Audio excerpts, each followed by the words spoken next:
tukipata utatukumbuka. Kwanza wewe ndakukumbuka kabisa, ambaye tumelelewa na wewe hapa mtaani. Ni sawa ndugu yangu. Mama kama huyu afai kuwa sasa yeye anabeba sijui maji, anazungukana na maji. Maji inafaa kuwa ndani ya nyumba. Ni kweli ama si kweli? Hiki kinipatia maji mtakuwa mnapata kwa nyumba. Tangi serikali itakuwa inasimama nayo. Umemaliza? Mimi kama na mjomba wangu huyu anahangaika hapa. Utamsaidia tu ukipata kiongozi? Mshahara yangu nusu itakuwa inaenda kwake. Ni sawa, umesikia hiyo maoni?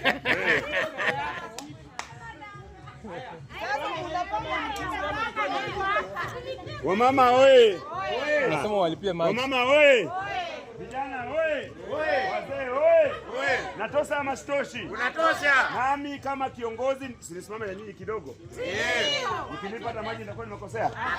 Na nikinunua maziwa. Kiongozi. Sikia, wana chache.